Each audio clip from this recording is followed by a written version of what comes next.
गृहोपयोगी साहित्याची खरेदी करताय तर आजच आपल्या टेकेट सुपर मार्टला भेट द्या. कडधान्य, डाळी, साबण, ब्रँडेड कपडे, शूज, सायकल, कॉस्मेटिक्स हे सर्व मिळण्याचं एकमेव ठिकाण म्हणजेच टेकेट सुपर मार्ट. 5,000चे भरपूर डिस्काउंट. कमीत कमी 4,999च्या खरेदीवर 5 किलोमीटर पर्यंत मोफत घरपोच सेवा. पत्ता: पंचवटी चित्रमंदिर जवळ, 332 रोड. संपर्क: 92 97 97 5000.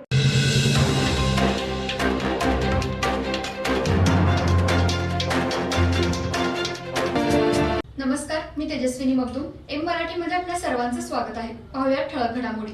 इचलकरंजी शहरात 5 ऑगस्ट 2023 रोजी रात्रीच्या सुमारास सरदार मुजावर हे त्यांच्या गाडीमधून घरी जात असताना आरोपी रुपेश नरवाडे, आनंदा जाधव उर्फ जर्मनी, मेहबूब उकली व इतर अनोळखी 10 इसम यांनी कोयते घेऊन येऊन शहापूर ओढ्याजवळ सरदार मुजावर यांची गाडी अडवून कोयत्याचा धाक दाखवून त्यांचं अपहरण करून त्यांच्या हातातील 9 तोळ्याच्या 3 अंगठ्या, 2 तोळ्याचे सोन्याचे ब्रेसलेट, 8.5 तोळ्याची गळ्यातील चेन व रॅडो कंपनीचे घड्याळ जबरदस्तीने काढून घेऊन जिवंत सोडण्यासाठी म्हणून 4 लाख रोख रक्कम काढून घेऊन सरदार मुजावर यास पेट्रोलने जाळून मारून टाकण्याची धमकी दिली. तसेच जर्मनी गँगच्या खर्चासाठी दर महिन्याला 20,000 रुपये खंडणी मागणी करून खंडणीची रक्कम दिली नाही तर सरदार मुजावर व घरच्यांना संपवण्याची धमकी दिल्याने रुपेश नरवाडे, आनंदा जर्मनी, महेश माळी व इतर आरोपींच्या विरुद्ध शहापूर पोलीस ठाणे येथे गुन्हा दाखल करण्यात आला होता. त्यानंतर महेश माळीसह 15 जणांना अटक करण्यात आली होती.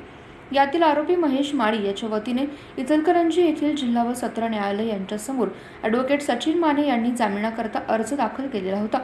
सदर जामीन अर्जात सरकार पक्षातर्फे जोरदार हरकत घेण्यात आली. आरोपी महेश माळी याच्या सांगण्यावरून सदर गुन्हा करण्याकरता इतर आरोपींच्या मदतीने फौजदारी पात्र कट रचून फिर्यादी मुजावर यास कोयत्याचा धाक दाखवून खंडणी रक्कम उकळण्याचा गुन्हा करण्यात आला होता. सदरचा गुन्हा करण्याकरता आरोपी महेश माळी यांनी सांगितलेच इतर घटक आरोपी यांनी कबुली दिलेली होती. त्यामुळे त्याचा जामीन नामंजूर करण्यात यावा असे सरकार पक्षातर्फे सांगण्यात आलं. परंतु आरोपी महेश माळी याच्या वतीने ॲडव्होकेट सचिन माने यांनी युक्तिवादावेळी आरोपी महेश माळी याचा सदर गुन्ह्यात प्रत्यक्ष सहभाग नाही, महेश माळी याच्या विरुद्ध फौजदारी पात्र कट रचल्याबाबत कोणताही सबळ पुरावा नाही, केवळ एखाद्या अटक आरोपीने महेश माळी याचे नाव घेतल्यामुळे त्यास गुन्ह्यात गोवता येणार नाही, सदर आरोपी याच्याकडून कोणतीही खंडणीची रक्कम जप्त केलेली नाही, तसेच सदर गुन्ह्याचा तपास पूर्ण झालेला आहे, त्यामुळे महेश माळी या सदर गुन्ह्यास अटक करून ठेवण्यास कोणतेही कारण शिल्लक राहिलेले नाही.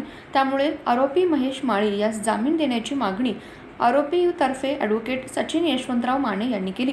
आरोपीच्या वतीने करण्यात आलेला युक्तिवाद ग्राह्य मानून जिल्हा व सत्र न्यायालय यांनी आरोपी महेश माळी यास जामीन मंजूर केला.